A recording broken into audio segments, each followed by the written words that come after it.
하나님 말씀은 요한복음의 1장 1절에 3절 그리고 14절입니다. 지난주에도 똑같은 구절을 읽었습니다. 요한복음 1장 1절에 3절 그리고 14절입니다.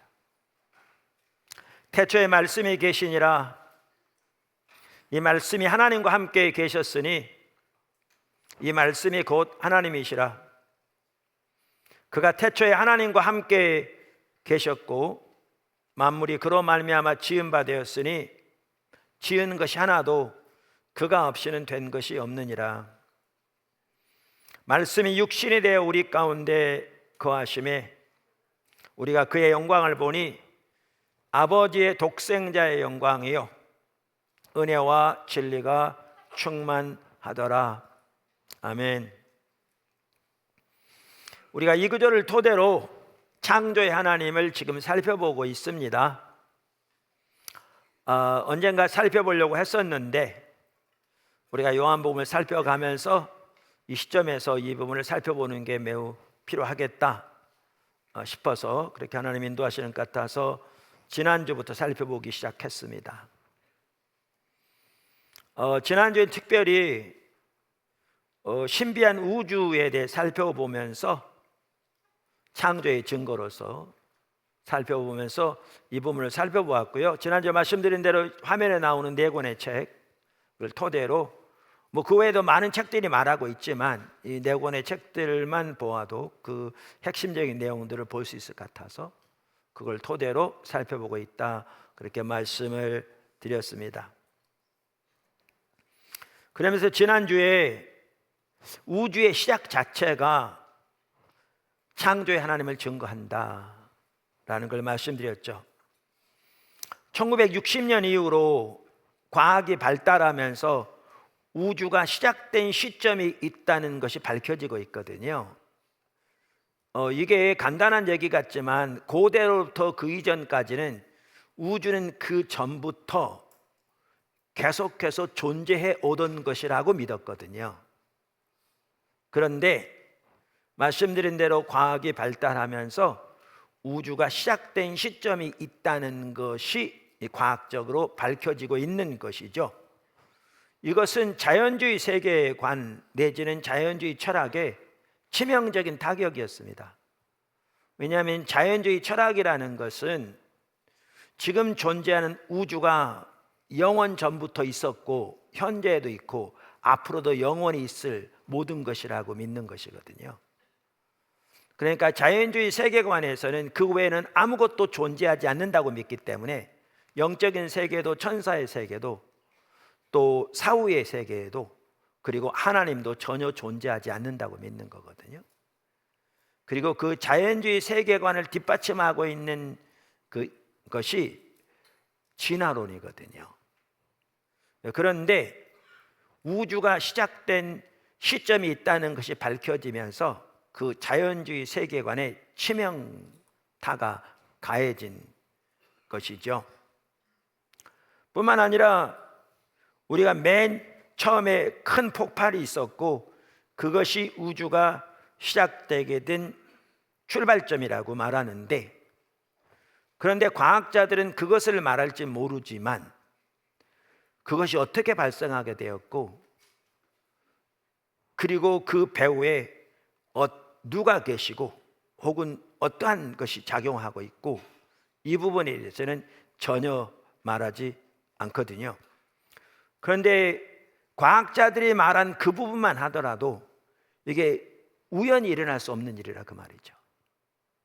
지난주에도 나눴었는데 그 우주가 형성되려면 그 빅뱅은 적절한 규모의 힘으로 폭발돼야 한다는 것입니다.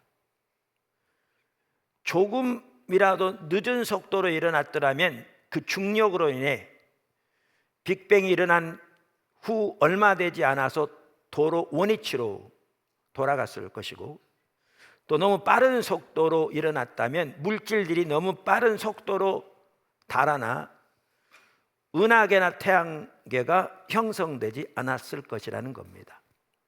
다른 말로 하면 중력이 아주 정교하게 정해져야만 이 우주가 아주 적절한 비율로 팽창하게 된다는 것입니다. 그리고 그 정확도를 학자들은 10의 60만 분의 1이라고 말합니다.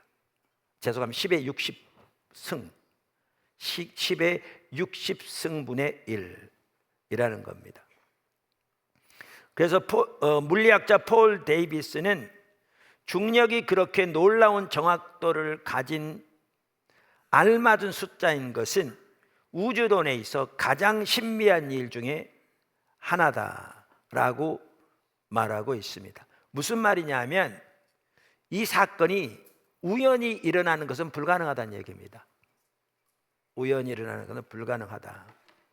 그러면 어떤 분들은 이렇게 생각할 수 있어요. 하나님이 창조하셨냐? 빅뱅이 일어났느냐? 이렇게 말할 수 있는데 그게 반드시 둘 중에 하나일 필요가 없습니다.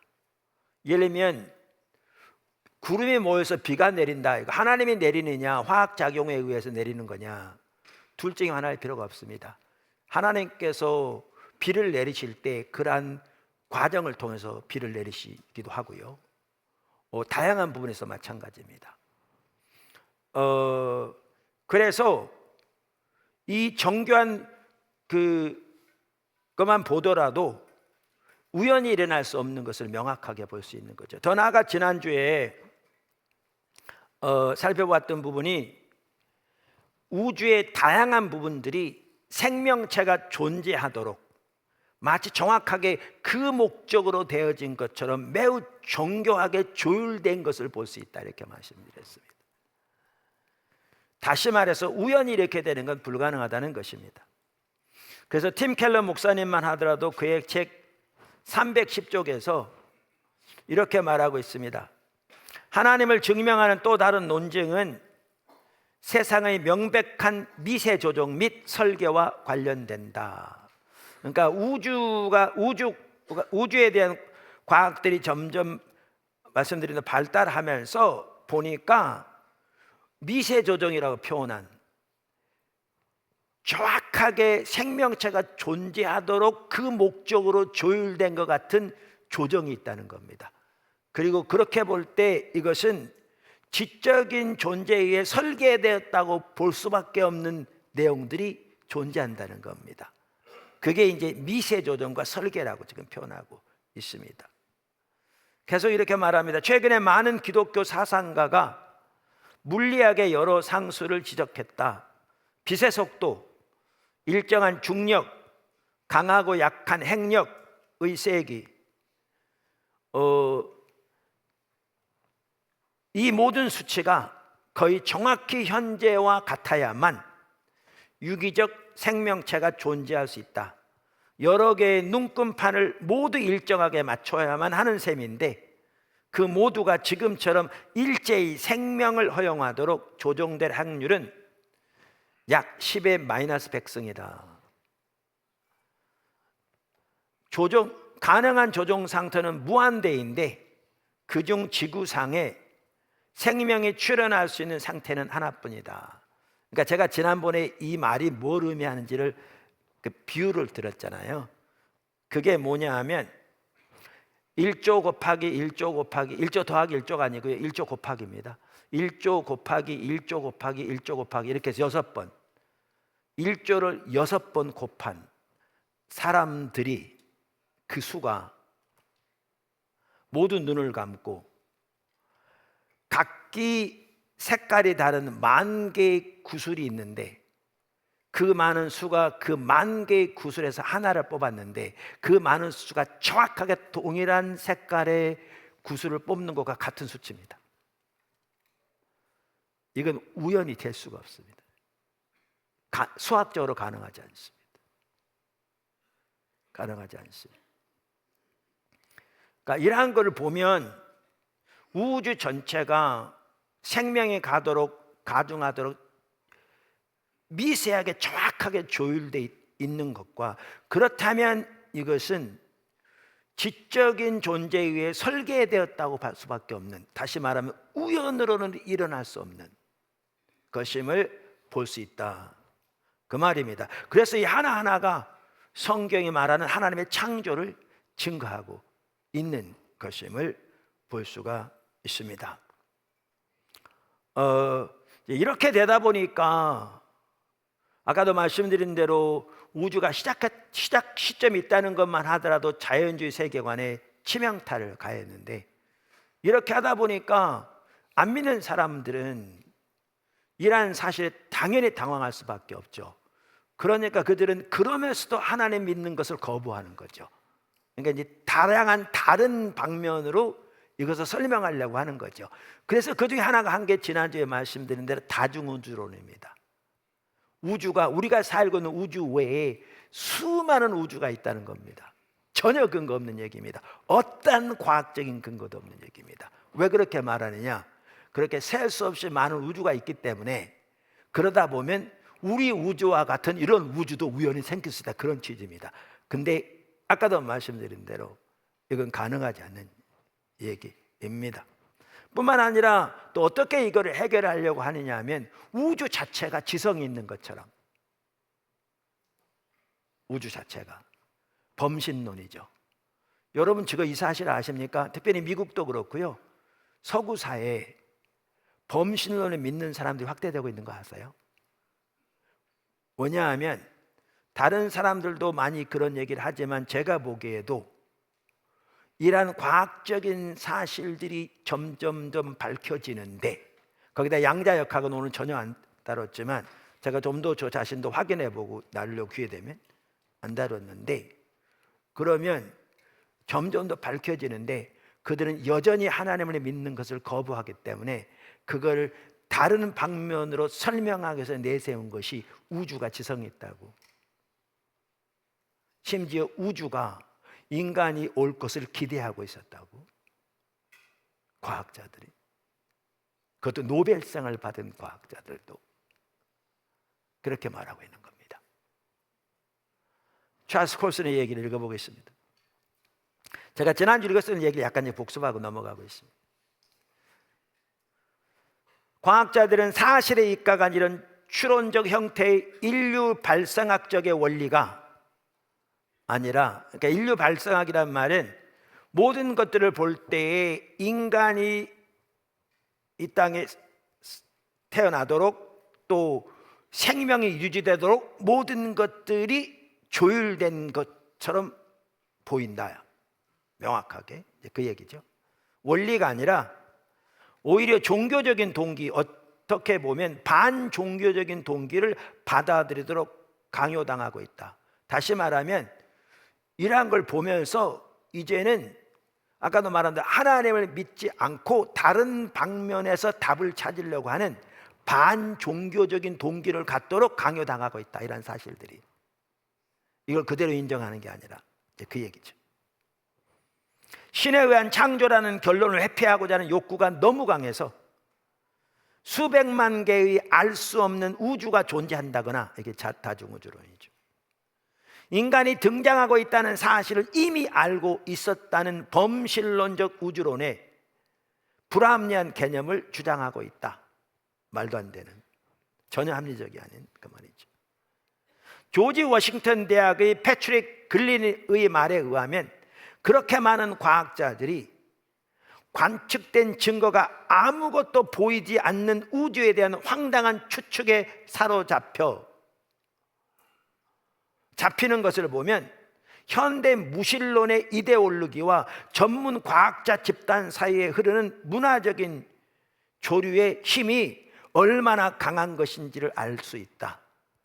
무슨 말이에요? 전혀 말도 안 되는 우주가 무한하게 수가 많아서 그 중에 하나 이렇게 될 수 있다고 주장하는 걸 보면, 이건 무신론자의 대표라고 말할 수 있는 도킨스가 주장한 말이거든요, 제일 먼저.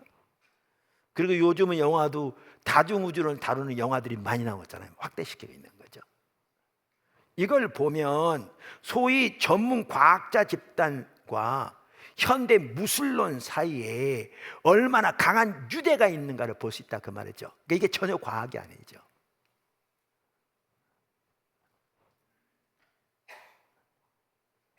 그리고 나서 그리는 다음과 같이 통렬한 기소문을 전하고 있다. 과학자들의 주류는 과학적 방법 자체를 고수하기보다는 무질서한 우주라는 무신론적 이데올로기에 훨씬 더 강하게 집착하고 있음을 드러내고 있다. 그러니까 제가 지난주에 처음 시작한 게 그거였잖아요. 지금 우리가 다루고 있는 게 기독교와 과학 사이의 논쟁이 아니라고요. 지금 보면 알 수 있듯이 이게 기독교와 다른 종교와의 성경적 세계관과 다른 세계관과의 전쟁이라고요. 그리고 그렇게 믿는 지금 이것을 보면 지금 살펴본 것처럼 이게 과학이 아니고 믿음도 어마어마한 믿음인 걸 볼 수 있죠. 이걸 그대로 받아들인다는 것은 엄청난 믿음인 거죠. 신비한 우주에 대해서 그 외에 많은 내용들이 있습니다. 아까 일부 언급된 것도 있었지만 지구의 궤도라든가 물의 존재라든가 원자의 구조라든가 전하의 문제라든가 전력의 세기, 전하의 문제라든가 그 다음에 양자역학이라든가 이런 부분들은 아까 말씀드린 책에 보면 일부 잘 설명되어 있고요. 다른 많은 책들이, 좋은 책들이 나와 있기 때문에 원하시면 참조할 수 있습니다. 오늘은 창조주 하나님을 증거하는 또 다른 증거인 생명의 증거를 살펴보려고 합니다. 생명의 증거. 자, 큰 첫 번째, 인위적으로 생명을 만들어내는 것은 불가능합니다. 인위적으로 생명을 만들어내는 것은 불가능합니다. 그러니까 자연주의 세계관에서는, 자연주의 세계관은 뭔지를 제가 오늘도 여러 번 말씀드렸죠. 세계관에서는 생명이 우연히 탄생했다고 믿습니다. 그래서 그 바탕에는 진화론이 있죠. 진화론이 자연주의 세계관을 떠받들고 있습니다. 제가 지난주 설교하면서 그 그리스도인이 이제 어떻게 살 것인가에 나오는 그 딸 캐티와 아빠 데이브의 이야기를 이렇게 핵심적인 요점만 제가 나열해서 읽어드렸어요. 거기에 보면 아빠가 딸을 신앙으로 돌이키기 위해서 이렇게 말하잖아요. 넌 정말 생명이 우연히 만들어졌다고 생각하니? 그러니까 딸 캐치가 이렇게 답하죠. 화학작용일 뿐이에요. 모두 화학작용이죠. 우리는 살아있는 바다 전시관에서, 그러니까 디즈니랜드에 가면 여러 과학 전시관이 있는데 그 중에 하나가 살아있는 바다 전시관이에요. 여러분, 디즈니랜드에 있는 과학 전시관들이 다 자연주의 세계관, 진화론을 토대로 다 만들어졌어요. 디즈니 많은 영화들이 그렇게 돼 있어요. 그래서 미국에서 많은 교회들은 디즈니 영화를 거부합니다. 성도들은 디즈니 영화를 보지 않습니다.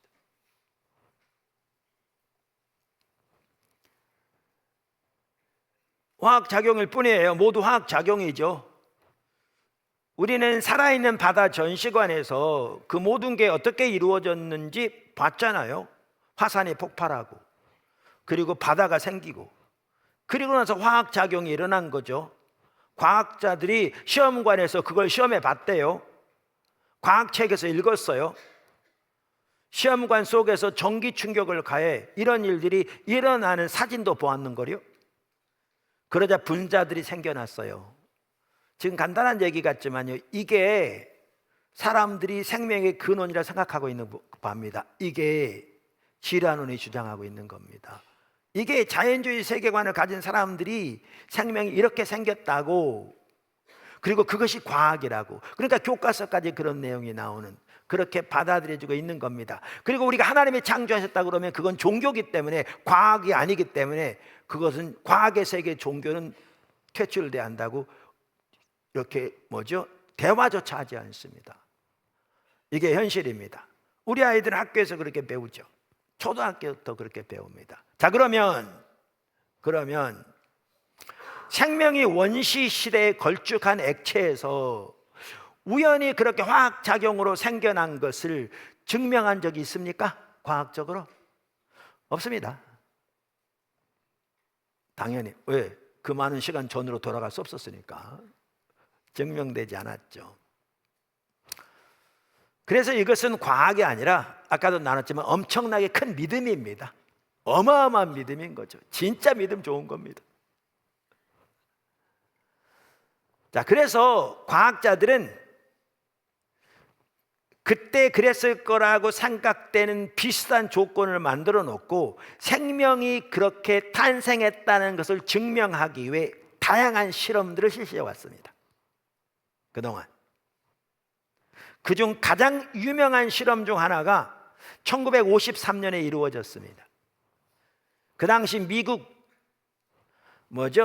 전국 신문들은 시카고 대학의 스탠리 밀러의 사진을 실었는데, 그는 하얀 실험실 가운을 걸치고 두꺼운 네모진 안경을 끼고 시험관에서 생명을 창조할 수 있는 첫 단계를 이루어냈다고 주장했습니다. 이 지금 여기 사진들 나오죠. 밀러는 유리관에 단순한 화학약품과 가스를 혼합한 다음 화학 반응을 일으키게 하려고 전기로 자극을 주었습니다. 이 아이디어는 초기 지구의 조건을 흉내내어 단순한 화학 물질들이 반응하여 생명의 생성 단위들을 만들어냈음을 보여주기 위한 것이었습니다. 놀랍게도 실험 장치의 다른 한쪽 끝에 아미노산이 출현했는데, 아미노산은 생명체의 중요한 구성 요소인 단백질을 만드는 기본적인 단위입니다. 이게 만들어졌습니다. 그래서 그 소식은 충격적이었습니다. 그 당시 생명세포의 요소가 초기 지구에 존재했던 조건 하에서 만들어질 수 있다고 감히 꿈꾸는 사람은 한 사람도 없었는데, 밀러의 성공은 생명의 기원에 관한 자연주의적인 설명에 대해 결정적인 증거를 보여주는 것 같았기 때문입니다. 그래서 대서특필신문에 나오고 밀러는 일약 위대한 과학자로 칭찬을 받게 되었습니다. 이것으로 인해 비슷한 시험들이 따랐습니다. 어떤 이들은 밀러의 전기 대신에 열을 에너지원으로 사용하기도 하고, 어떤 이들은 태양광선을 흉내내기 위해 자외선을 사용하기도 했습니다.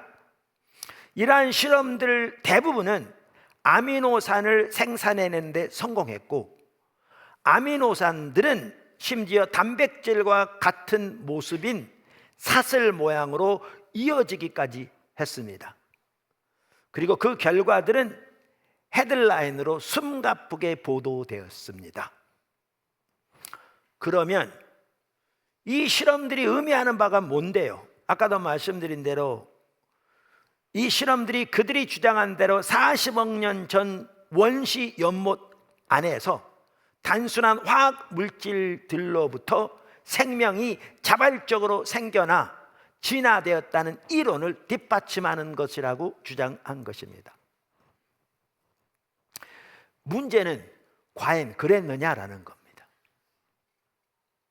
그러니까 이것을 발표하고 대서특필하면서도 이게 다 신앙적인 이유이기도 하다고 생각하는데, 기자들은 그 뒤는 파보지 않았고요, 과학자들도 그 뒤는 말하지 않았습니다. 무슨 말이냐? 이제 이 부분을 아까도 말씀드린 그러한 그 책들에 보면 잘 정리하고 있다고 저는 믿는데요.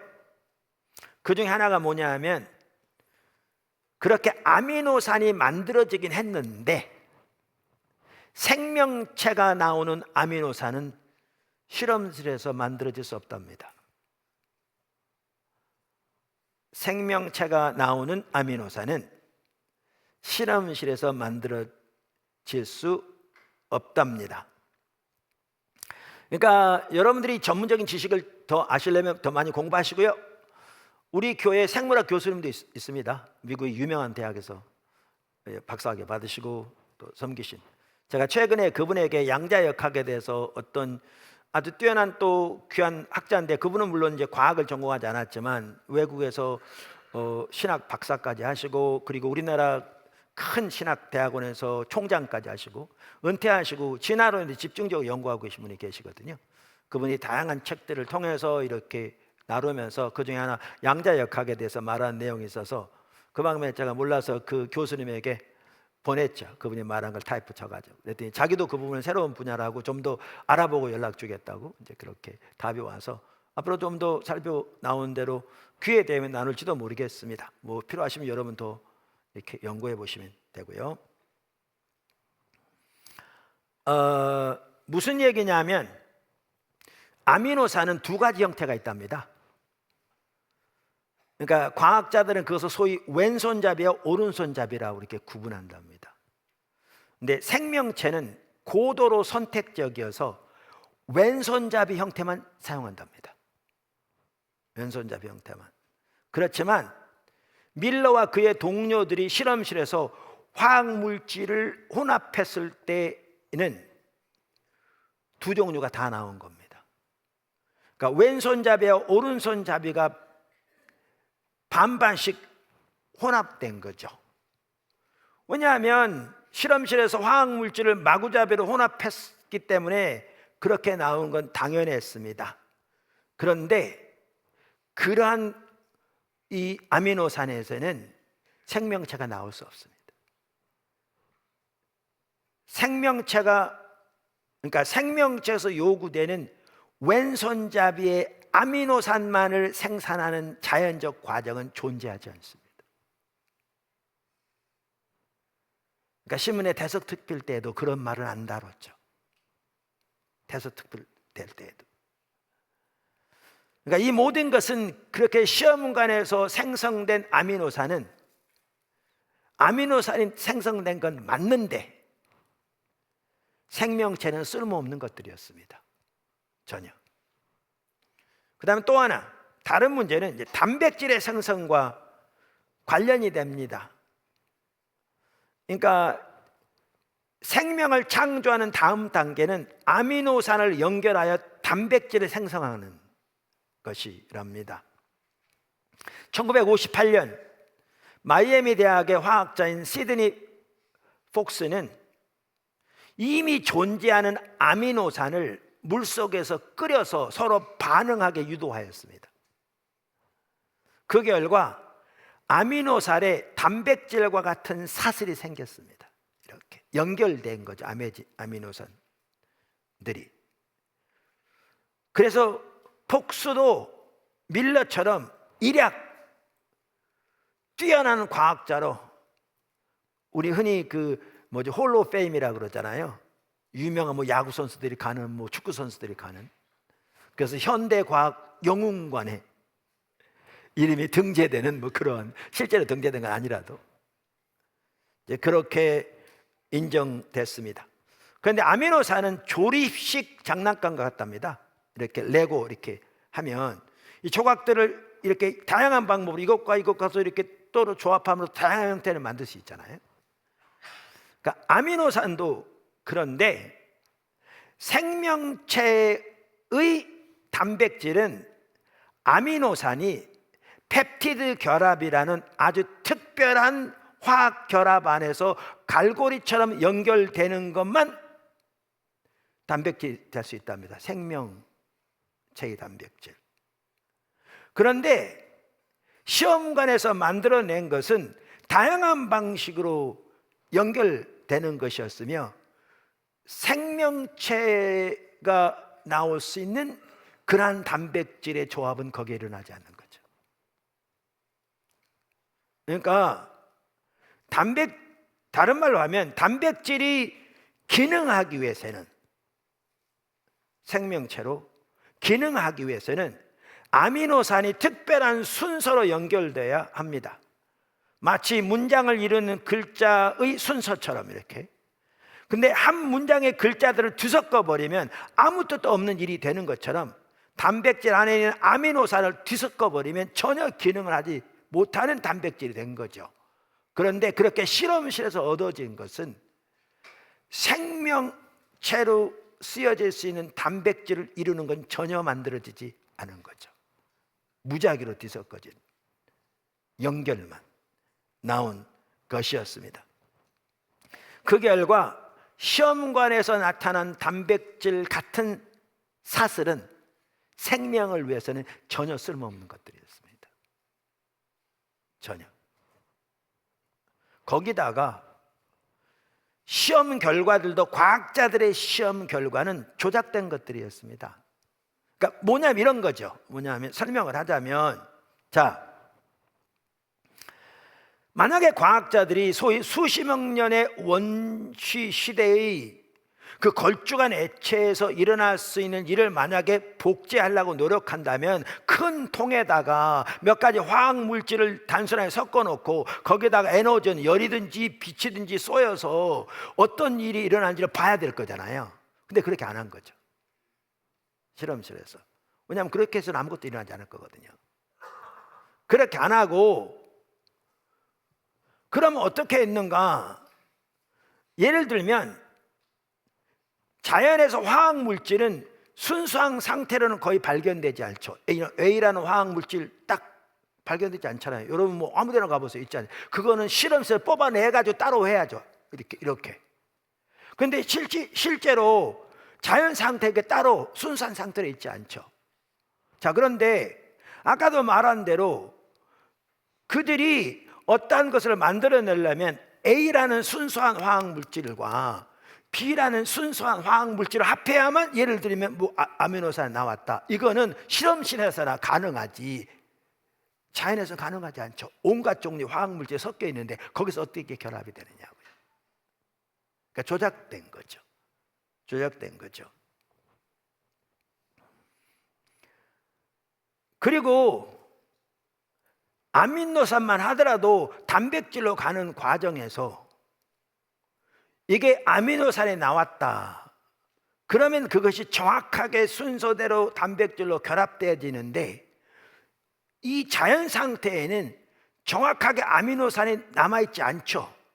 곧바로 없어지죠. 무슨 얘기냐면 이런 겁니다. 쉽게 표현하면 이런 예를 들면 쉬워요. 자, 미국에 가면 그런 거 있잖아요. 알파벳 시리얼.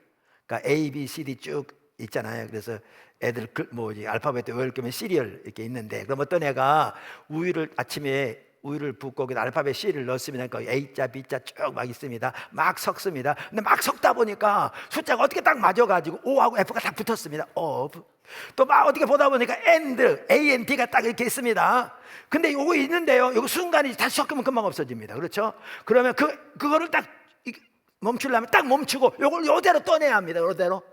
요대로 떠내야 합니다. 또 A인들은 그대로 떠내야 합니다. 그리고 여기서 작업을 해야 합니다. 근데 현실에서는 그게 안 되죠. 아까 그들이 작업한 게 그런 식이었습니다. 이 자연에서는 전혀 일어날 법하지 않는 순서 화학 물질을 임의대로 조합시켜서도 일시 나오는 걸 따로 받아가지고 그걸 모아가지고 또 실험실에서 그것만 합하는, 그러니까 실제로 자연 환경에 전혀 일어날 수 없는 그거를 실험실에서 해놓고 됐다는 거죠. 근데 그렇게 발견된 것도 생명이 될 수 없는 단 하나도 것이었습니다.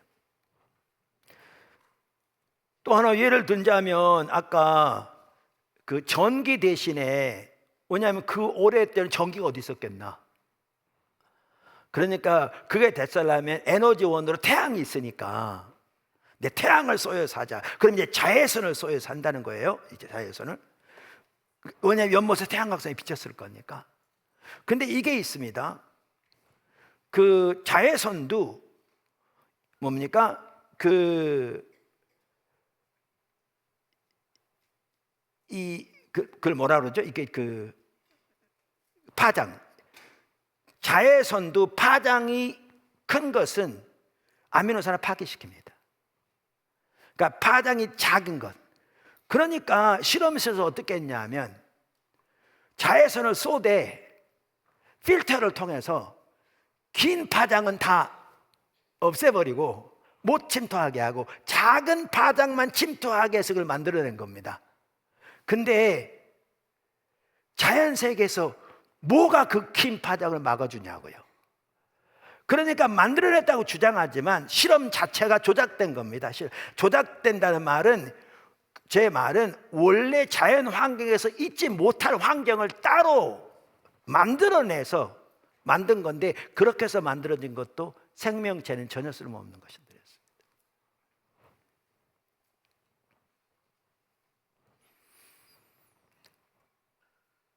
그래서 아까 아미노산이 형성되자마자 해결책도 그것을 바로 없어지기 전에 그 아미노산만을 따로 받을 수 있는 아래 요만한 뭐죠? 그 기구를 해서 아까 그 OF를 따로 그대로 떠온 것처럼 받아서 모으고 하는 등등의 그러한 인위적인 절차를 통해서 만들어냈는데, 그나마 만들어진 것도 생명을 이루는 단백질은 거기서 전혀 만들어내지 못한 것이었습니다.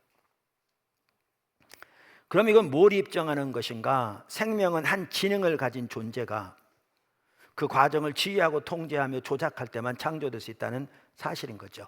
지금까지도 이렇게 발달한 과학, 지금까지도 인위적으로는 어떠한 생명체도 만들어내지 못했습니다. 지금은 과학자들은 생명체는 인위적으로 만들 수 없다는 것이 당연하게 받아들여지고 있다고 합니다. 이건 제가 다른 책에서 들어봤습니다.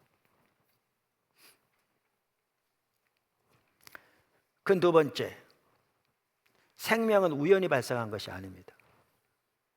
생명은 우연히 발생한 것이 아닙니다. 오늘 강의 내용이 말씀을 가지고 어레스럽게 쪼개는 게 아니고요. 네, 창조의 하나님을 살펴보고 있습니다. 자, 작은 첫 번째, 우연이 아니다. 그러니까 과학이 발달하기 전에는 세포만 하더라도 단순한 걸로 생각했어요. 다윈도 그랬습니다. 그냥 원형질의 덩어리라고 생각한 거죠. 그러니까 따뜻한 작은 연못에서 아까 말한 그런 환경에 맞으면 세포가 생길 수 있다고 생각한 거예요. 그런데 과학이 점점 발달하고, 그래서 전자현미경 같은 것이 발달하고 보니까 세포만 하더라도 어마어마하게 복잡한 것이 밝혀진 겁니다. 그래서 그렇게 우연히 생길 수 없다는 것이 드러나게 된 거죠. 드러나게 된 거죠. 생물학자들은 거의 무한대라는 시간으로 도피처를 삼습니다. 그러니까 질환의 핵심이 그거잖아요. 무한대의 시간. 그러니까 짧은 시간은 안 될 것도 몇십만 년, 몇백만 년 되면 진화도 일어나서 계속 과정을 거쳐서 여기까지 올 수 있다. 이게 이제 쉽게 말하면 진화론의 핵심적인 내용이잖아요. 그래서 긴 시간, 상상할 수 없는 긴 시간을 거치다 보면, 물론 전혀 과학적으로 증명할 건 없고요, 할 수는 없고요. 그러면 일어날 수 없을 것 같은 일도 일어나고 생각할 수 없을 것 같은 일들도 가능할 것이라고 주장하는 거죠. 그런데 컴퓨터 혁명은 그것마저 가능성을 닫아버렸습니다. 컴퓨터 혁명은 그것마저 가능성을 닫아버렸습니다. 1960년대 시작되어 수학자들은 태양 아래 이루어지는 모든 일들을 모의 실험을 하기 위해 컴퓨터 프로그램을 작성했고, 그것들을 진화 자체에도 계산적으로 적용했답니다. 그래서 다윈주의 진화론의 과정을, 수백만 년에 걸친 그 진화 과정을 시행착오를 거쳐서 모의적으로 컴퓨터로 실험한 거죠. 고성능 컴퓨터에 돌린 거죠. 다양한 방법으로 진화론 이론을 프로그램해서. 그런데 결과는 충격적이었습니다. 그게 뭐냐? 컴퓨터 계산으로 우연한 과정을 통해 진화가 일어날 확률은 시간이 아무리 길어도 제로였습니다. 0. 그러니까 시간 가지고 될 거라고 수백만 년 뭐 이렇게 하면 될 줄 알았는데, 컴퓨터가 발달하면서 다양한 방법으로 그 모든 환경들을 프로그램해서 고성능 컴퓨터에 돌려봤는데, 시행착오를 거쳐가면서 아무리 시간이 걸려도 생명이 우연히 생겨난다는 것은 결과가 빵이었습니다. 찰스 콜슨에 의하면 1966년 필라델피아의 위스타 연구소에서 열린 한 역사적인 심포지움이 있었는데, 그 심포지움에서 일단의 컴퓨터 전문가들은 미국의 생물학자들에게 그들이 발견한 내용들을 발표했답니다. 지금 말한 거죠. 이에 대한 반박을 주도한 것은 MIT 대학의 모레이 이든 교수와 파리 대학의 마르셀 슈첸버그 교수였습니다. 처음에 생물학자들은 컴퓨터 전문가들이 그들의 영역을 침범한 것에 대해 매우 분노했습니다. 그런데 제가 다른 책을 보니까 이렇게 나와 있더라고요. 그 둘 중에 한 분은 그걸 받아들인 사람이었고요, 다른 한 분은 반대하는 사람이었어요. 그래서 논쟁하기로 했어요. 그런데 그것을 받아들인 사람이 자기가 발표하던 논문 전체를 미리 보냈어요, 그 상대방에게. 그래서 그날 다들 논쟁하는 걸 듣기 위해서 모였어요. 몇 분 만에 끝났어요. 왜? 반대하는 사람이 이게 맞다고 동의해버렸거든요.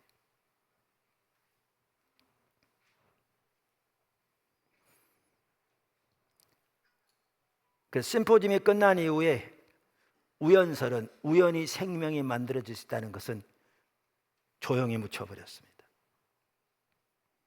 그래서 오늘날은 저명한 과학자들, 많은 사람들은 우연히 생명이 존재하게 되었다는 설에 대해 코드숨을 치고 있는 경우라고 하는 얘기를 제가 여기저기서 많이 보았습니다. 다시 말하면 인위적으로, 아까도 말한 대로 생명체를 만들어내는 것은 가장 기본적인 단위까지 가능하지 않습니다. 과학체계 생명체 실험, 그거 아까도 말한 대로 정확하지 않은 겁니다. 그 배후를 정확하게 분석하지 않은 겁니다. 그 사실 아닙니다. 그런데 사실 이것뿐만 아니고요, 이제 나중에 진화론도 살펴보려고 하는데, 이어서 교과서에 진화의 증거라고 나온 제시된 많은 것들이 실제로는 틀린 자료들이 많습니다. 그러니까 이미 잘못된 것으로 판명된 것들 여전히 실려있는 게 많습니다. 우리나라에서도 몇 년 전에 그래서 창조과학협회에서 우리 교과서 새로 이렇게 만들 때 이런 내용들을 제시했습니다. 여러분 그때 신문 안 보셨나요? 했을 때 신앙적으로 말하는 게 아니고요, 그때는 과학적인 근거를 가지고 말했고, 실제로 세계적으로 그것이 잘못됐다고 이미 판명된 내용들을 나눴습니다. 그러니까 건의했습니다. 그런데 그때 교육부에서 제가 기억하는 신문을 받아들이려고 하다가 이제 언론이 들고 일어났습니다. 교회가 그들의 신앙을 교과서에다가 쉽게 말하면 강요한다는 식의 프레임을 씌워서, 그래서요 과학적으로 이미 검증된 사실이 아닌 것들까지 그대로 받아들여진 게 그 불과 몇 년 전 우리나라에 있었습니다. 여러분 그때 신문 찾아보십시오.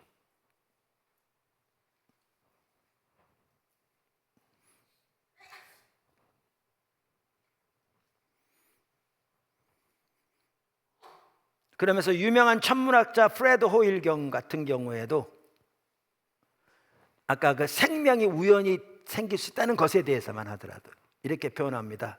이것을 10의 50승 분의 1 가능성이. 그거는 뭐와 똑같냐면 그분은 이렇게 그걸 표현했어요. 1조 곱하기 1조 곱하기 1조 곱하기 1조, 4번을 1조로 곱한 다음에 거기다 100을 곱한 그만큼 많은 사람들의 시각장애인, 앞에 안 보이는 사람을 일렬로 세워놓고 큐빅 있죠, 요 큐브 이렇게 돌리는 거, 그거를 다 돌려놓고 그 모든 사람이 일시에 그 모든 것을 맞추는 것과 똑같다. 이거 가능하지 않습니다.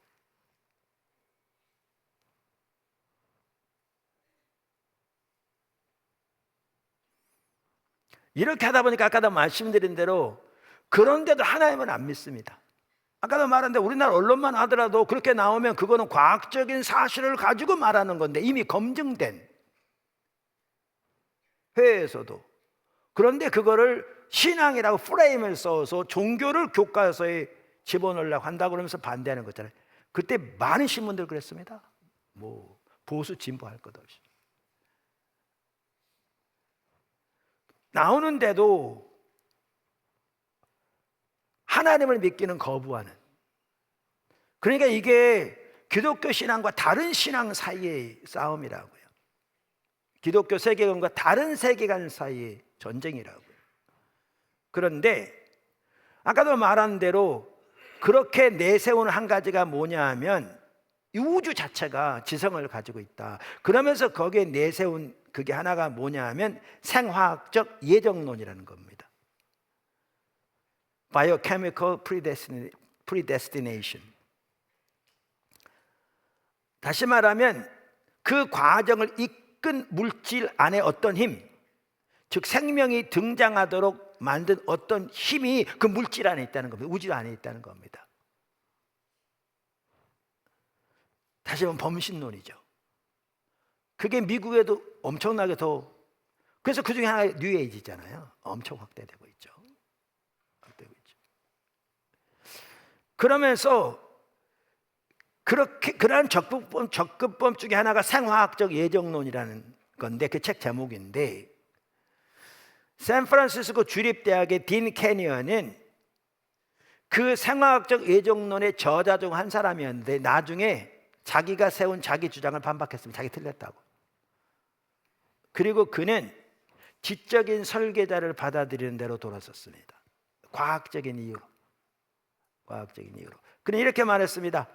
실험들을 자세히 들여다보면 한 가지 분명하게 두드러지는 것이 있는데, 아미노산이 질서정연한 순서로 배열되지 않는다는 것이다. 이런 실험에서는 우리가 만일 자발적으로 질서 잡힌 수많은 순서를 보고자 생각했다면 우리 이론은 뭔가 잘못되어 있음이 틀림없다. 이 이론은 그게 되지 않는다는 겁니다. 그래서 그는 자기의 처음에 주장했던 입장을 포기하고 정직하게 잘못됐음을 인정하고 생명의 기원에 대한 지적 설계자의 개념을 받아들이게 된 거죠. 그런데 이런 용기 있는 과학자가 사실 많지 않은 게 상태죠, 오늘날. 자, 그러면서 우연이 아니다 살펴봤고, 작은 두 번째, 지적 설계론.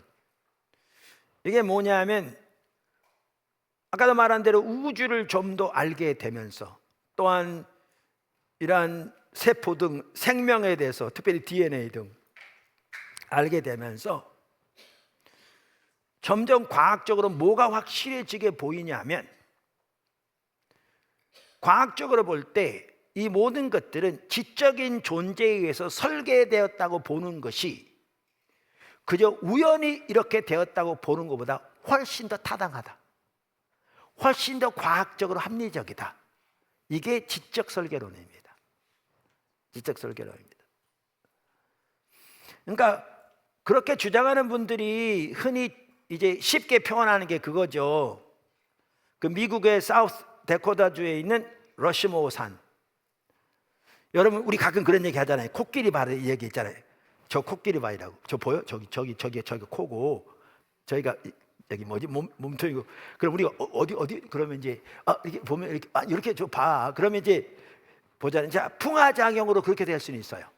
오랜 시간에 걸쳐서. 그래서 뭐 견우와 뭐지? 증려산 이런 식으로 말하기도 하고. 근데 여러분이 미국을 여행하다가 차를 타고 가는데 미국의 내 대통령의 얼굴이 또렷하게 새겨진 그 러시모어 산을 갔더니, 야, 저거 풍화작용에서 저렇게 됐다, 이렇게 믿을 사람 있냐고요? 단 명도 없죠. 그 경우에 아까 말한 대로 저 코끼리 봐 이런 거는 가능할지 몰라도 전혀 가능하지 않죠. 그걸 보는 사람은 누구든지 어떤 사람들이 분명한 설계를 가지고, 끌과 들이를 가지고 그 내 대통령의 얼굴을 바위에 조각해 내었다고 믿겠죠. 근데 우리는 세포 하나만 하더라도 그거와는 비교도 안 될 만큼 복잡하게 장치되어 있거든요. 비교도 안 될 만큼. 이러한 지적 설계론에 대해서 많은 비과학자들은 그걸 과학이 아니라 공격합니다. 왜냐하면 그건 바로 종교, 하나님 말 대신 지적 설계를 쓴다. 그래서 이건 종교다. 종교를 과학에 도입하면 안 된다. 그러면서 심지어 그러한 지적 설계는 과학의 방해물이다 라고 주장하기도 하는 거죠. 그런데 지적 설계론은 단순한 신앙 고백이 아니라 과학적인 조사의 결과에 따른 추론인 거죠. 추론인 거죠. 낸시 피어시 여사가 이것을 그녀의 책 완전한 진리에서 잘 설명하고 있는데요. 지적 설계는 철저하게 경험적이라는 겁니다. 과학적 사실에 토대한 경험적 이론이라는 겁니다. 과학적 이론이라는 거죠. 한 가지 예를 드릴게요. 1967년 미국 한 신문에 천문학자들이 외계에서 오는 라디오 메시지를 발견한 것 같다고 말해서 대서특필한 적이 있습니다. 왜냐하면 이 말이 외계인이 살았다는 얘기잖아요. 라디오 메시지가 오는 것 같은 주파수가. 그래서 그들은 그것을 뭐라고 그러냐면 LGM이라고 불렀어요. 그 신호를. 그러니까 Little Green Man이라고 해서 작은 녹색 인간들이란 그 첫 글자를 따서 LGM 신호라고 이렇게 부른 거죠. 근데 나중에 조사해 보니까 그 라디오 파동이 어떤 메시지가 담긴 철자의 연속처럼 불규칙한 패턴이 아니라 마치 등대의 불빛처럼 규칙적이고 반복적인 패턴이었다는 점입니다. 삐삐삐삐삐삐삐 이렇게 됐다는 겁니다. 그래서 그것은 나중에 밝혀진 게 외계인의 것이 아니라 자전하는 별들의 파동으로 밝혀졌습니다. 그럼 여기 보면 그것이 메시지가 되려면 그게 불규칙적이어야 합니다. 자 보실래요? 모르스 보호만 하더라도요, 메시지가 되려면 불규칙적합니다. 삐삐삐삐삐삐삐삐삐 이렇게 불규칙적인 메시지가 담깁니다. 뭔 말인지 아시겠죠? 이거는 지적 설계에서 나온 겁니다. 근데 똑같이 삐삐삐삐삐 이거는 패턴이지 메시지는 아닌 거죠. 메시지는 아닌 거죠. 자, 그러면서 낸시 피어시 여사 같은 경우는 이런 걸 말합니다. 이게 설계론이 단순히 믿는 과학자들이 이러한 우주나 생명체에 나오는 결과를 보고 주장하는 것이 아니라 우리의 삶에서 실제로 사용되고 있다, 과학적으로. 자, 예를 들면 보세요. 수사관. 어떤 살인이 일어났다. 사람이 죽었다. 그러면 이게 어떤 살인인 건지, 다시 말하면 어떤 사람이 계획적으로 되어진 건지, 그러니까 어떤 사람의 설계에 의한 건지, 자연사한 건지 구분하는 항목들이 있잖아요. 조사하는. 고고학자들, 돌에 원시의 도구로 깎인 흔적 있는 같은 경우, 그러면 이게 풍화에 의한 건지 침식에 의한 건지 아니면 어떤 지적인 존재가 그렇게 목적을 가지고 만든 건지 구분할 수 있는 기준들이 있는 거죠. 기준들이 있는 거죠. 암호 해독가 전문가, 어떤 비밀 메시지가 오는데 그냥 무작정 아무런 뭐가 없이 오는 건지 아니면 그 속에 그러니까 임의의 나열인지 거기에 메시지가 있는 것인지를 판단하는 기준들이 있잖아요. 보험회사 방화범에 저지른 화재만 하더라도 그 사람이 임의로 한 건지 아니면 그냥 우연히 난 건지 조사하는 기준들이 있죠. 그러니까 실제로 지적 설계에 대한 부분은 그 원칙이 우리 삶의 일상적으로 쓰여지고 있다는 겁니다. 그래서 이것이 그냥 종교가 아니고 과학적인 사실에 기초한 분명한 과학적인 이론이라는 겁니다. 과학적인 이론이라는 겁니다. 무슨 말인지 아시겠죠? 그러면서 찰스 콜슨 책에도 나오고 다른 책들에도 나옵니다만은 유명한 수학자 윌리엄 댐스키라는 분은 설계추론이라는 책을 썼는데요. 거기에서 설명의 필터라는 것을 제시하고 있어요. 그러니까 어떤 일이 있을 때 그것이 하나의 우연이 될 수 있고 지금 말한 대로 법칙이 될 수도 있고 하나는 설계도 될 수 있다는 거예요. 자, 그러면 자연현상이 불규칙적인 오류가 있다, 그리고 어떤 규정을 지을 수 없다. 그래서 우리 임의적인 거라고 그러잖아요. 임의적인 것. 자, 그런데 규칙적이고 반복적이고 예측 가능하다면 우리는 자연력의 결과라고 결론을 내립니다. 아까 말한 그 우주에 들려온 그런 소리처럼 그냥 규칙적으로 쭉.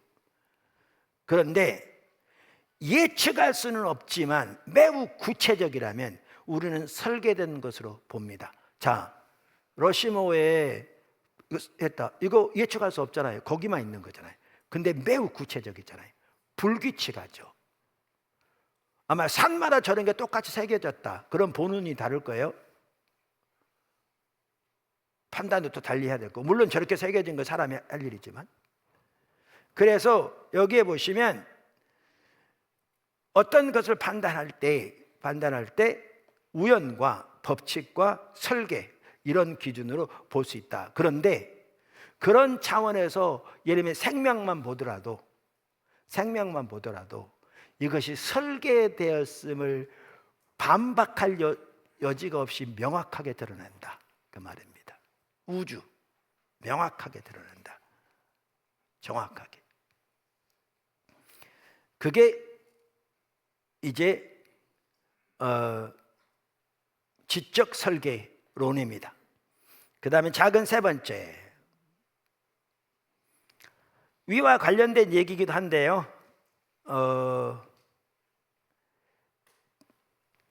하나님의 창조에 대해서 보여주는 매우 중요한 또 한 가지는 환원 불가능한 복잡성입니다.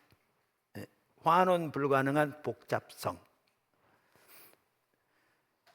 그러니까 irreducible complexity라는 건데요. 그러니까 생명이 우연히 생기는 것은 아까 말씀드린 대로 가능하지 않습니다. 뿐만 아니라 단세포에서 진화되어 오늘날 존재하는 모든 종류의 동식물 그리고 사람에까지 생기게 됐던 말은 전혀 틀린 말입니다. 그런데 뭘 보아도 알 수 있냐면 그것이 잘못된 것을 보여주는 한 가지 매우 중요한 것이 지금 환원 불가능한 복잡성이라는 겁니다. 환원 불가능한 복잡성. 그러니까 그거야말로 생명은 하나님께서 창조하신 것을 보여주는 핵심적인 증거 중에 하나다라는 겁니다. 제가 설명을 하겠습니다. 무슨 말인지. 사실 어렵지는 않습니다. 말이 좀 어려워서 그렇지. 이거는 마이클 베이라는 학자가 맨 처음 주장한 건데요, 그 마이클 베이는 캐톨릭 신자입니다. 그리고 어려서 교구 학교에서, 그러니까 캐톨릭 교구 학교에서 공부했는데 학교에서 진화론을 배웠답니다. 그러니까 캐톨릭 학교는 진화론을 가르치나 봐요. 그러니까 그가 자라서도 캐톨릭 교구 학교에서 진화론을 배웠으니 진화론이 특별히 신앙에 문제가 있다고 그렇게 연구할 필요는 없었습니다. 어려서부터 배운 거죠. 그것도 캐톨릭 학교에서.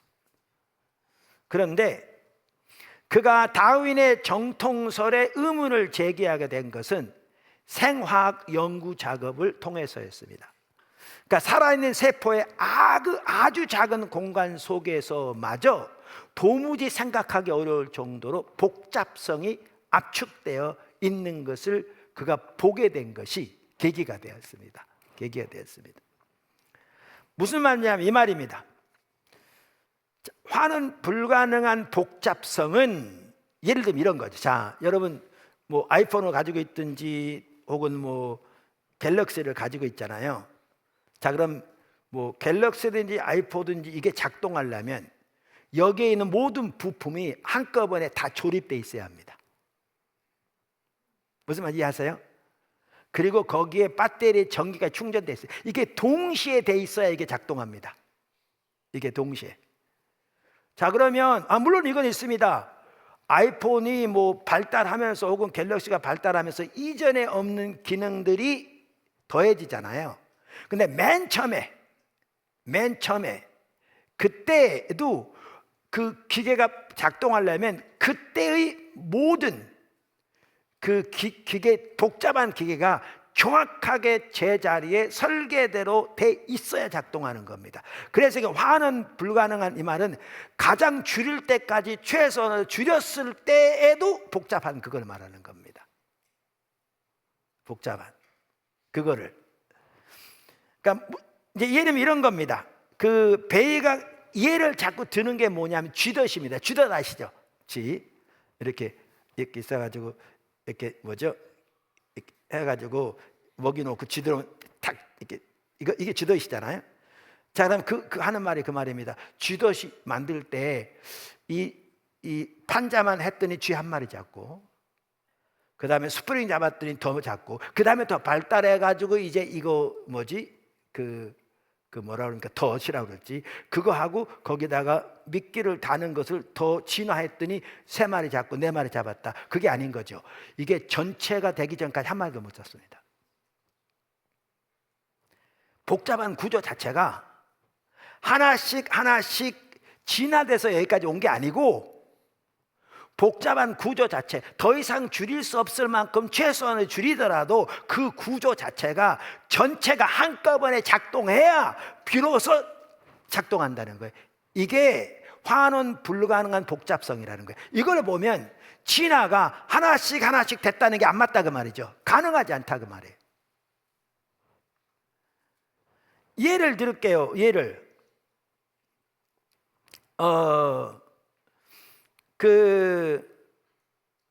이름이 기린. 여러분 그 보면 기린이 어떻게 진화되게 되었느냐. 이게 뭐지? 그 동물 이름을 잊어먹었는데, 그 높이 있는 나무 잎사귀를 따먹으려고 하다가 목이 길어져서 기린이 됐다. 그런 거잖아요. 그 교과서에 나온 얘기예요. 여러분 되게 우스운 얘기인데 원래 교과서에 나와 있을 거예요. 그럼 이거예요. 자, 목이 길어졌다고 하자. 어떤 기린이, 이게 돌연변이잖아요. 자연 선택 합해가지고 지금 이제 돌연변이가 쉽게 말하면 진화가 일어난다는 건데, 어떤 그 기린이 돌연변이에 의해서 목이 길어졌다 하자 그 말이에요. 그러면 그 살까요 죽을까요? 죽어요. 못 살아요. 왜 그런 줄 아세요? 목만 길어져도 못 살아요. 목이 길어지면 이 뼈가 더 굵어져야 되고요. 여기 올라가는 핏줄이 굵어져야 되고요. 그러면 심장이 커져서 더 크게 박동을 해야 피가 올라가고요. 몸에 균형이 잡혀야 되고요. 이게 안 잡힌 데서 이것만 컸다? 걷지도 제대로 못할 텐데, 그러면 사자나 맹수들이 만약에 왔을 때 그거는 피하는 정도가 아니라 그거는 죽죠. 그러니까 목이 길어져 가지고는요 살 수 없습니다. 이게 살려면 아까 말한 것이 동시에 돼야 합니다. 한꺼번에. 그래야 작동합니다. 이게 환원 불가능한 복잡성입니다. 이게 프랜시스 셰퍼, 정말 귀한 영향을 미쳤죠. 많은 분들에게. 그분이 단순하면서 이해하기 쉬운 매우 통렬한 논거를 제시하곤 했는데요, 이런 얘기를 했어요. 물고기의 허파가 그러니까 물고기가 허파를 진화시켰다고 하자. 어떻게 하다 보면 이제 물고기에서 이제 쉽게 말하면 이렇게 허파가 있는 이런 동물로 진화됐다는 얘기잖아요. 그럼 물고기에 갑자기 돌연변이 허파가 생겼다고 하자. 그 물고기 살까요 죽을까요? 죽어요. 왜? 물속에서 어떻게 숨을 쉬어 허파가 있는데. 그럼 밖에 나오면요 물고기가 어떻게 살아? 못 살아요. 그런데 교과서에 그렇게 나와 있어요. 말도 안 되게. 그러니까 다음 단계로 진화될 수 있냐 그 말이. 그 상태에서 안 되죠. 낸시 피어시 이렇게 설명합니다. 생물은 여기에 새로운 기관 하나, 저기에 새로운 가지 하나라는 식으로 부분적인 조각으로 변화할 수 없다. 유기체는 종합적인 체계이며 이 체계의 어떤 변화가 오면 도움이 되기보다는 해로울 가능성이 많다. 만일 물고기의 아가미가 허파로 돌연변이를 일으킨다면 물고기에게 도움이 되는 것이 아니라 재앙이 된다. 물고기가 육상동물이 되려면 서로 관계에 있는 여러 가지 변화가 한꺼번에 일어나서 허파뿐 아니라 근육, 순환 기능도 일시에 변해야 한다. 다시 말하면 진화로 되는 게 아니다. 그 말입니다.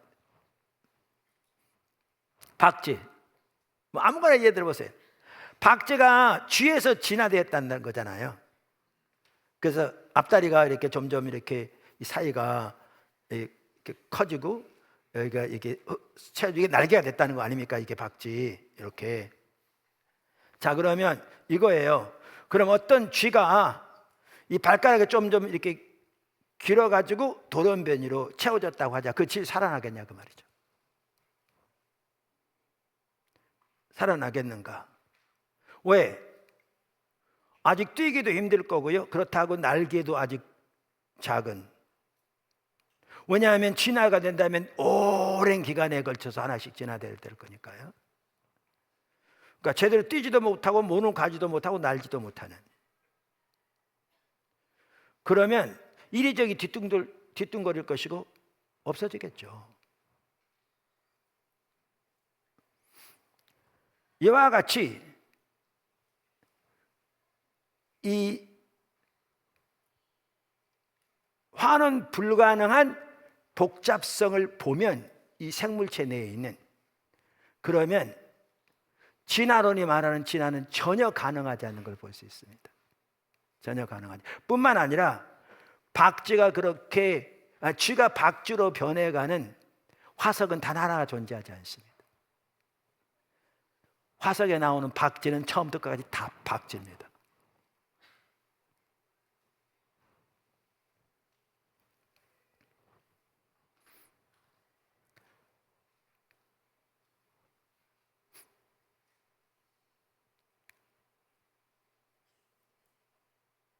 네시피어스 이렇게 말합니다. 100여 년 전에 다윈은 살아있는 세포가 지극히 단순해서 그저 젤리 모양의 거품, 원형질이라고 생각했다. 그런데 최근 몇십 년 동안 전자현미경과 같은 새로운 기술이 발달하면서 분자 생물학에 대해 일대 혁명이 일어났다. 우리가 알게 된 것은 세포가 고도의 분자 기계장치들로 가득 차 있으며 그것들은 인간이 고안한 어떤 것보다 훨씬 복잡하다는 사실이다. 사실 세포가 그렇거든요. 그 작은 세포 안에 그렇게 복잡한 장치들이 정확하게 들어있어요. 근데 그걸 이렇게 표현하는 거예요. 그러니까 표현은 이렇게 했지만 내용은 같은 내용들이에요. 무슨 말인지 이렇게 표현해요. 각 세포는 공업도시의 축소판과 비슷해서 발전소와 자동화 공장, 재활용 센터 등이 활발하게 움직이고 있다. 그 핵심에는 청사진과 계획들을 보관하는 세포 도서관이 자리 잡고 있으며 DNA. 그래서 그대로 복제하는 거잖아요. 이 설계대대로 자리 잡고 있으며 그것들은 복사 과정을 거쳐 공장들로 수송되는데 그 공장은 전산화된 모터처럼 움직이는 분자 기계들로 가득 차 있다. 이것들은 세포 내에서 필요한 엄청나게 다양한 생산품을 제작하고 세포 분열. 그 모든 과정은 효소로 규정되는데 효소는 모든 것이 완벽한 시간대에 작동하게 하는 스탑워치 역할을 한다. 그러니까 표현을 그렇게 해서 그렇지 세포 하나만 하더라도 한 공장 전체 과정이 거기에 들어있는 것처럼 그 속에 다 들어있다는 거예요. 정확하게 표현하고 있는 거죠. 표현을 지금 이렇게 하고 있는 거죠. 세포 하나 속에.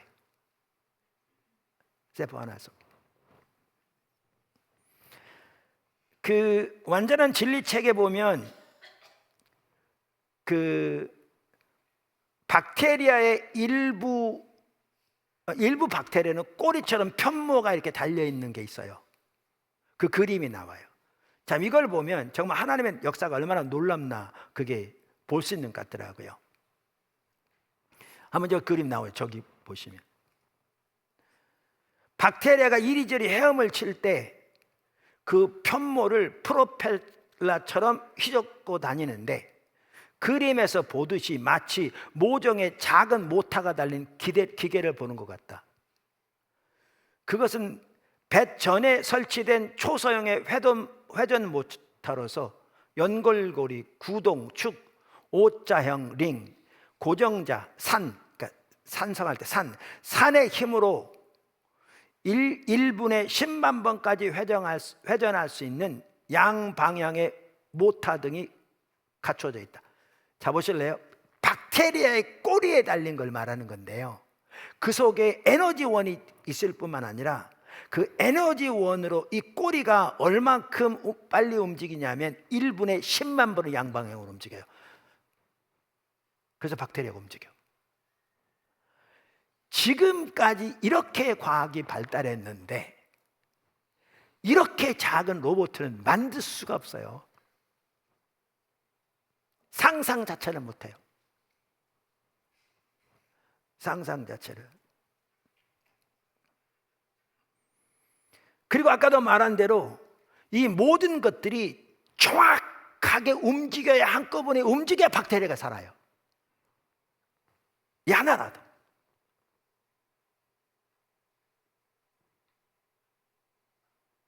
그리고 번식해요.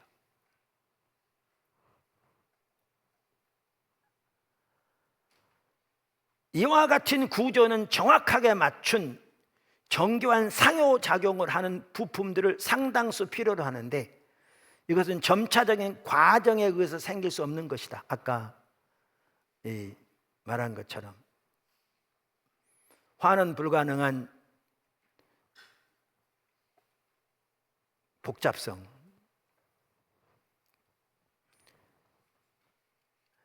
분자 기계가 조금이라도 기능을 발휘하려면 그 부품들이 정확한 패턴에 따라 서로 결합되고 조화된 채 모두 동시에 출현해야 한다.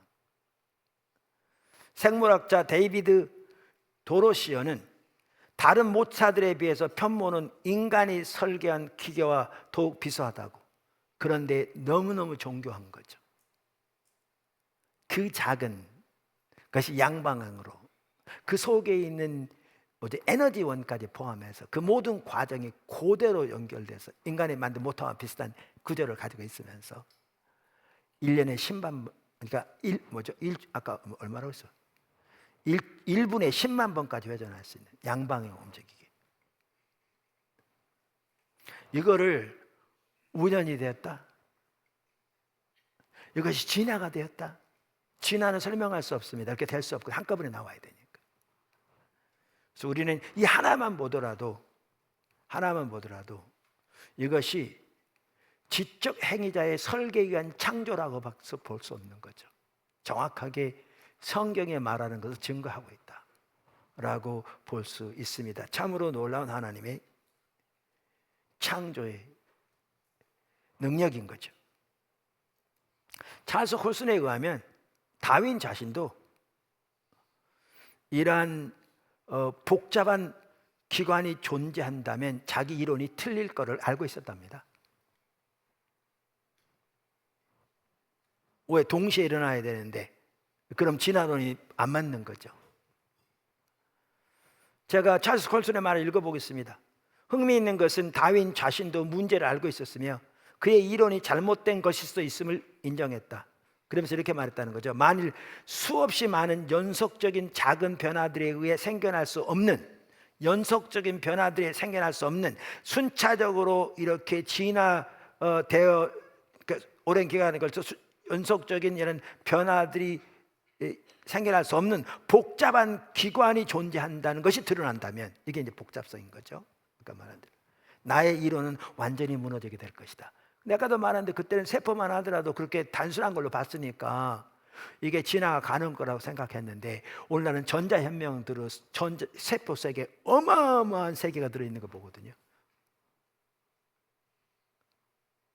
엄청난 그 세포 하나 속에.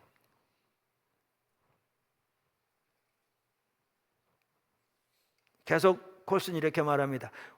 오늘날 우리는 그의 이론이 이미 무너져 내렸다고 자신 있게 말할 수 있다. 다윈의 이론이. 왜냐하면 이제 우리는 자연이 수많은 작은 변화들로 만들어질 수 없는 복잡한 기관들, 즉 환원 불가능한 복잡함으로 가득 차 있음을 알고 있기 때문이다. 세포 하나만 해도 그런데. 그리고 환원 불가능 복잡성의 전형적인 예가 인간의 눈이랍니다. 눈의 모든 부분이 완전하게 형성되어 함께 작동하지 않으면 눈은 무용지물입니다. 현재 형태에서 약간만 변경시켜도 그 기능을 상실합니다. 그렇다면 어떻게 사소한 변화에 의해 순차적으로 지속적인 진화가 일어날 수 있겠냐 그 말이죠. 그래서 눈이 생길 수 있겠냐 그 말이죠.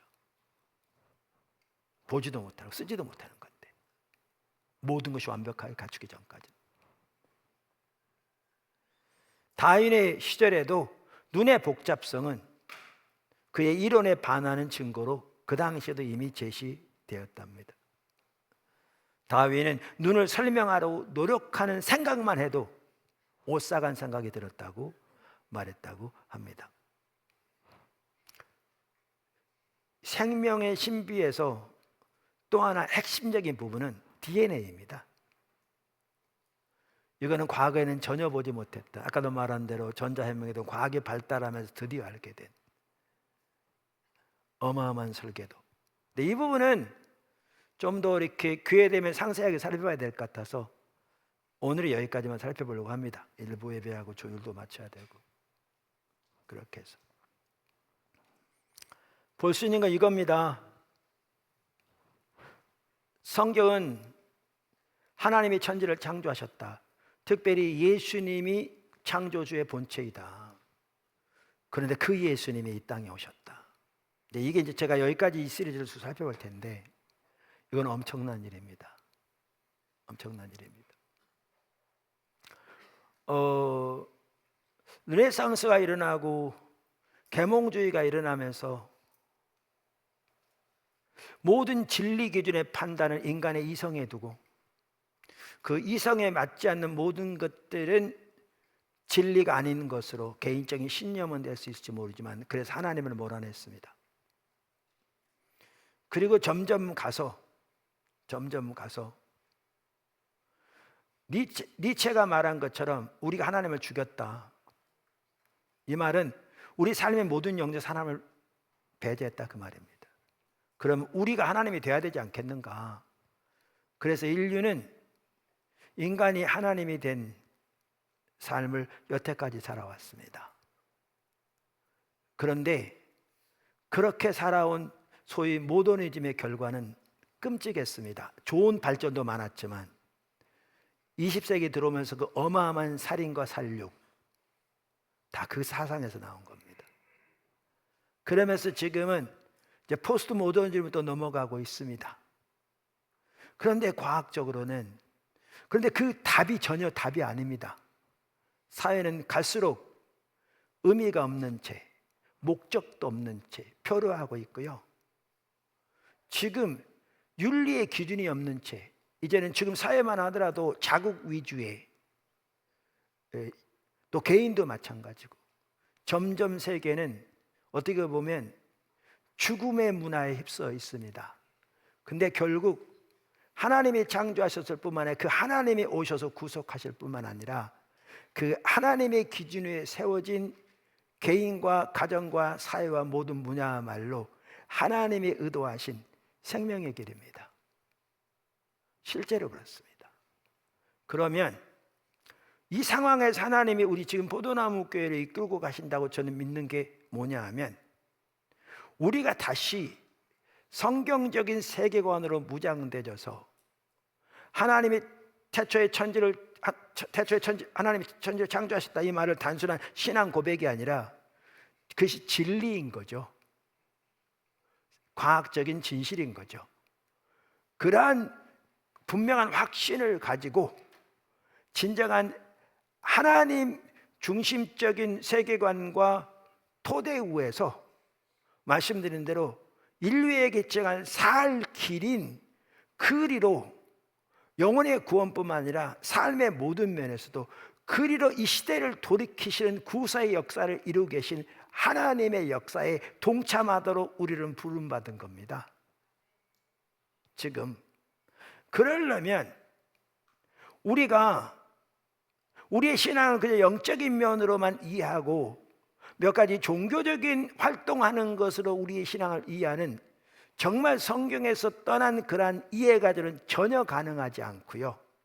우리가 철저하게 하나님의 말씀에 토대한 성경적 세계관으로 무장될 뿐만 아니라 이렇게 인격 대신 살아계신 하나님과의 인격적인 관계를 통해서 그 생명과 은혜가 넘칠 뿐만 아니라 이 시대에 하나님의 행하심을 보고 이렇게 무장되어져서 분명한 확신을 가지고 선교의 삶을 삶으로 이 우리 삶 속에 하나님의 생명이 넘칠 뿐만 아니라 이 세계 가운데 하나님의 통치와 샬롬이 넘치도록 하는 자리로 나갈 수 있어야 합니다.